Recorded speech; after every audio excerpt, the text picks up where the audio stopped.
Halo guys. Hai. Kalian ngapain nih? Oh ini kami lagi nge-review tentang materi kemarin. Materi yang mana itu? Yang PKPU kemarin loh. Oh, boleh gabung nggak? Boleh. Ayo, Iya ayo, iya ayo. iya iya. Ya. Gimana sih emang materi minggu lalu dimulainya? Jadi materi minggu kemarin itu guys, kita mulai dari PKPU sebagai bentuk restrukturisasi utang debitor. Jadi berdasarkan Undang-Undang Nomor 37 Tahun 2004 tentang kepemilikan, PKPU itu adalah prosedur yang hukum yang diajukan oleh debitor atau kreditor untuk penundaan atau untuk memberi waktu kepada debitor dalam penyelesaian utangnya guys. Dan restrukturisasi dalam PKPU berfokus pada penataan kembali utang, pembayaran utang debitor agar menyelamatkan perusahaan debitor tersebut. Jadi sifatnya lebih ke penyelamatan daripada perbaikan permanen. Oh, gitu. Nah kalian masih ingat nggak guys apa yang dimaksud dengan utang sebagai syarat dalam permohonan PKPU? Gimana tuh? Jadi gini aku jelasin ya. Jadi utang sebagai syarat dalam permohonan PKPU menurut Undang-Undang Nomor 37 Tahun 2004 itu adalah kewajiban yang dapat dinyatakan dalam jumlah uang, baik dalam mata uang Indonesia ataupun rupiah yang biasa kita sebut, ataupun dalam mata uang asing yang dimana baik secara langsung maupun akan timbul atau kontingent. Jadi karena disebabkan oleh perjanjian ataupun undang-undang dan wajib dipenuhi oleh debitor, dan bila tidak dipenuhi maka memberi hak kepada kreditor untuk mendapatkan pemenuhannya dari harta kekayaan si debitor. Dan kalian tahu hal tersebut diatur dalam pasal 1 angka 6. Maka dalam konteks PKPU itu pasal 222, utang tersebut harus telah jatuh tempo dan dapat ditagih, serta debitor itu nggak mampu ataupun tidak atau diperkirakan tidak akan mampu melanjutkan pembayaran utangnya. Itu dia jadinya maksudnya dengan utang sebagai syarat permohonan PKPU guys. Oh, jadi gitu. Jadi siapa aja sih pihak-pihak yang terlibat langsung dalam pelaksanaan proses PKPU itu? Nah, kalau terkait pihak-pihak yang terlibat itu, yang pertama itu ada debitur. Debitur itu yaitu perusahaan atau perorangan yang sedang mengalami kesulitan. Jadi dia nggak mampu bayar utangnya udah jatuh tempo. Nah, selanjutnya itu ada kreditur. Nah, mereka ini adalah pihak perusahaan perbankan, pemasok atau vendor yang memiliki tagih kepada debitur tersebut. Nah, kreditur ini juga dibagi jadi dua guys. Yang pertama itu ada separatif, itu dia yang pegang jaminan seperti sertifikat tanah, dan yang kedua itu ada konkuren, itu yang nggak pegang jaminan. Nah yang ketiga itu ada pengurus, yaitu administrator independennya, yaitu pihak profesional yang biasanya itu kurator atau nggak pengacara. Itu ditunjuk sebagai pengadilan untuk mengawal proses PKPU tersebut. Nah dan yang keempat itu ada hakim pengawas. Hakim pengawas ini yaitu hakim senior yang ditunjuk oleh pengadilan niaga untuk memantau proses PKPU tersebut dari hari ke hari sampai akhirnya nanti. Terus yang kelima itu ada hakim pengadilan niaga. Ini yaitu 3 orang hakim yang memutus perkara persidangan resminya PKPU tersebut. Itu guys. Oh, gitu. Aku jadi ingat bagian tahapan proses dalam PKPU guys. Siapa aja itu? Nah, yang pertama itu seingat aku ada yang namanya pengajuan permohonan PKPU, yang dimana diatur dalam pasal 222 sampai 224 dalam Undang-Undang Nomor 37 Tahun 2024, yang dimana permohonan PKPU dapat diajukan oleh dua pihak, yaitu debitur sendiri atau kreditur. Nah, debitur ini dapat mengajukan jika ia memperkirakan tidak akan dapat membayar utangnya yang sudah jatuh tempo, di mana sedangkan kreditur dapat mengajukan jika memiliki lebih dari satu kreditur dan debitur tidak membayar setidaknya satu utang yang telah jatuh tempo. Nah, permohonan diajukan secara tertulis kepada pengadilan niaga yang berwenang, dilengkapi rencana perdamaian. Nah, daftar kreditur serta besaran utangnya juga diajukan guys. Gitu.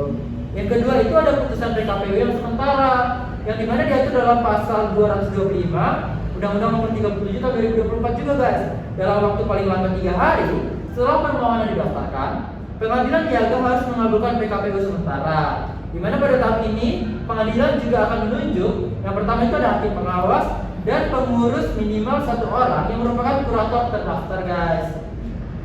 PKPU sementara berlaku selama maksimal 45 hari sejak putusan diucapkan. Gimana? Iya. Nah setelah itu ada yang namanya sidang pemeriksaan dan verifikasi kreditur. Selama PKPU sementara berjalan, pengurus mengumumkan putusan PKPU dalam Berita Negara Republik Indonesia dan minimal 2 surat kabar harian, yang dimana para kreditur kemudian mendaftarkan tagihan mereka kepada pengurus untuk diverifikasi. Hakim pengawas akan memimpin proses verifikasi atau mencocokkan piutang untuk menentukan kreditur mana yang sah dan besaran utangnya juga guys. Tahapan selanjutnya itu ada tahapan rapat kreditur, di mana voting atas PKPU tetap yang diatur dalam pasal 229 Undang-Undang Nomor 37 Tahun 2024. Di sini, dalam rapat kreditur yang dipimpin hakim pengawas, para kreditur memutuskan apakah akan diberikan PKPU tetap kepada debitur. Nah, PKPU tetap ini disetujui apabila disetujui oleh lebih dari setengah jumlah kreditur konkuren yang hadir dalam mewakili minimal 2/3 dari total tagihan konkuren. Dan yang kedua, disetujui oleh lebih dari setengah jumlah kreditur separatis atau pemegang jaminan yang mewakili minimal 2/3 tagihan separatis. Bila tidak disetujui, debitur dinyatakan pilot secara otomatis. Terus aku lupa tuh gimana sih lanjutannya?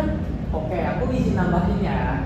Jadi dalam tahapan dalam proses PKPU itu di tahapan kelimanya ada PKPU tetap yang mana diatur dalam pasal 228 sampai 235 UU Nomor 37 Tahun 2004. Jika kreditur menyetujui, pengadilan menetapkan PKPU tetap dengan jangka waktu minimal 270 hari sejak keputusan PKPU sementara diucapkan. Selama masa ini, debitur dilarang melakukan tindakan kepengurusan atau kepemilikan atas hartanya tanpa persetujuan pengurusnya. Lalu tahapan yang keenam ada penyusunan dan pembahasan rencana perdamaian yang diatur dalam pasal 265 sampai dengan 281 Undang-Undang Nomor 37 Tahun 2004. Debitur menyusun rencana perdamaian yang biasa dikenal dengan reorganisasi yang memuat usulan pelunasan utang, misalnya melalui cicilan, pemotongan utang atau konversi utang menjadi ekuitas. Rencana ini biasanya dibahas bersama para kreditur dan pengurusnya.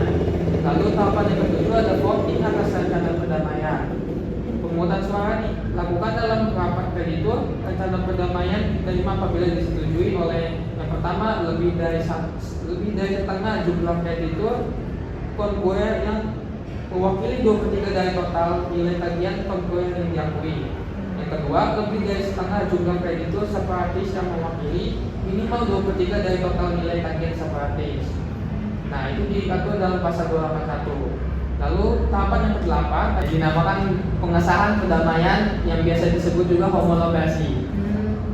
Jadi di situ jika rencana perdamaian disetujui oleh kreditur, pengadilan niaga melakukan homologasi yakni pengesahan. Setelah homologasi PKPU berakhir dan debitur menjalani kewajiban sesuai isi perdamaian, perdamaian yang telah dihomologasi mengikat seluruh kreditur.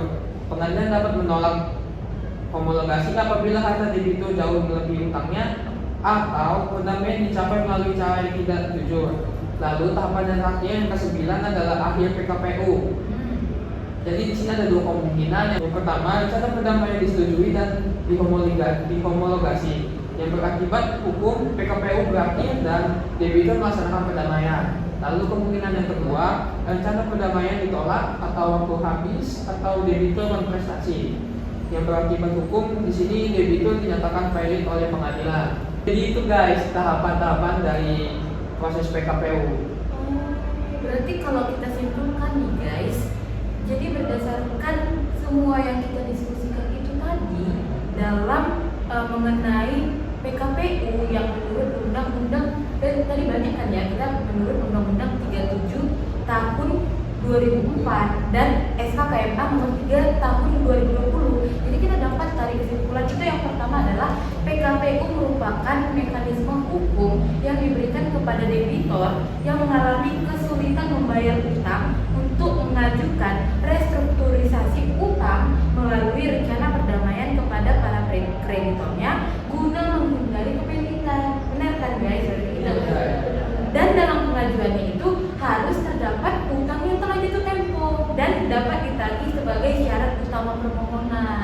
Nah, proses PKPU itu melibatkan beberapa pihak penting tadi kan ya Cindy, yaitu yang pertama ada debitor, ada kreditor, ada pengurus, hakim pengawas, dan juga pengadilan niaga yang masing-masing itu mempunyai peran dalam mengawasi, mengelola, dan memutus jalannya proses tersebut. Benar?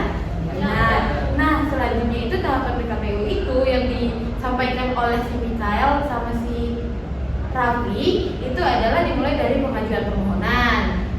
Setelah itu pemberian PKPU sementara, rapat kreditor, dan penyusunan rencana perdamaian. Setelah itu dilakukan pemungutan suara ataupun voting tadi guys. Setelah itu pada akhirnya ada pengesahan perdamaian atau tadi apa sih? Raffi homologasi dan berakhir dengan pernyataan pilot apabila perdamaian tersebut ditolak begitu. Dengan demikian, PKPU pada hakikatnya adalah instrumen hukum preventif dalam hukum kepailitan yang bertujuan memberikan kesempatan kepada debitor untuk memperbaiki kondisi keuangannya melalui kesepakatan itu tadi guys bersama para kreditor sebelum pada akhirnya dia dijatuhkan putusan pilot. Gitu kesimpulannya. Oh gitu. Oke guys, paham ya kita ya? Paham. Makasih ya guys. Ya, thank you ya.